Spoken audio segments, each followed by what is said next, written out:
Black Op Radio presents 50 Reasons for 50 Years. Why the Warren Commission may be the greatest fraud perpetrated on the American public. Now your host, Len Osanek. November 1963, 3 weeks before Dallas, working on a tip from an FBI informant named Lee, a plot to assassinate President John F. Kennedy in Chicago is revealed. But the Secret Service don't inform anyone in Dallas. Filmmaker Ted Yacucci is working on a full-length documentary on the Chicago plot. Here is a preview from his upcoming film. There were actually two tips that reached the Secret Service in the week before JFK's trip here to Chicago. FBI Director J. Edgar Hoover reported the first tip to Chicago Secret Service agent in charge, Maurice Martineau. Hoover's information was that at least one hit team with high-powered rifles would attempt to shoot the president from a warehouse or office building overlooking the president's motorcade route that coming Saturday. A break in the case came on Thursday, October 30th, 2 days before the president's arrival at O'Hare. A landlady at a rooming house here in the vicinity of Clark and Division Streets reported that she oversaw 4 rifles with scopes and a map of the president's motorcade route in one of the rooms she had rented to 4 dark-complected men. Chicago's Secret Service initiated 24-hour surveillance, but Agent J. Lloyd Stocks blew his cover in an alleyway behind the rooming house on Friday evening and had to take 2 of the suspects into immediate custody. The second tip involved a man reportedly spouting anti-Kennedy rhetoric and known to have owned multiple firearms.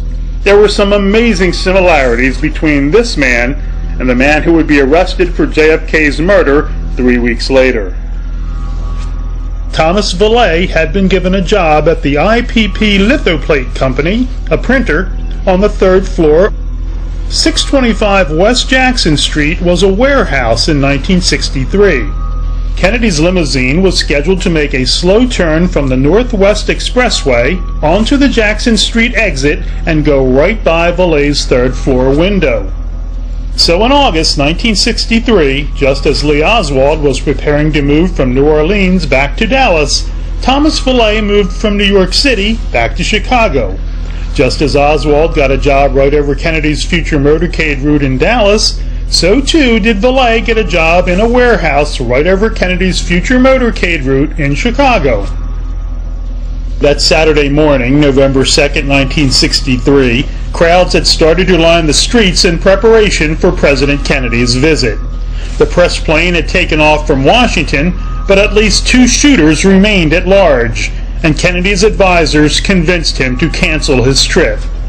And finally, the arrest of Thomas Arthur Valet is made. Valet's arrest was made by 2 CIA-connected Chicago police officers. Officers Daniel Groth and Peter Sherla had watched Valet all night, but only arrested him at 9:10 a.m., 2.5 hours before the president was due in Chicago and after the trip was officially canceled. For the success of the assassination plot, the scapegoat had to remain free, so long as Kennedy was still coming to Chicago and could be killed there. On the following Monday and Tuesday, Special Agent in Charge Maurice Martineau collected the Chicago plot information from his Secret Service agents. Unlike their work in other investigations, they were told to prepare no documents of their own. In the Chicago office, only Martineau wrote and saw the top-secret report.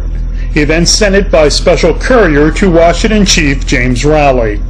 Incredibly, Secret Service agents in Dallas and the Dallas police will never be told about the activities in Chicago. They will not be told that a 4-man hit team was sent to Chicago less than 3 weeks before with the intent of shooting the president with high-powered rifles from unguarded office buildings overlooking his motorcade route. When Chicago Secret Service agent Abraham Bolden tried to contact the Warren Commission several months later with information about the Chicago plot, he was arrested on false charges. Bolden was placed in jail, keeping him away from telling what he knew about the Chicago plot to the public and the Warren Commission.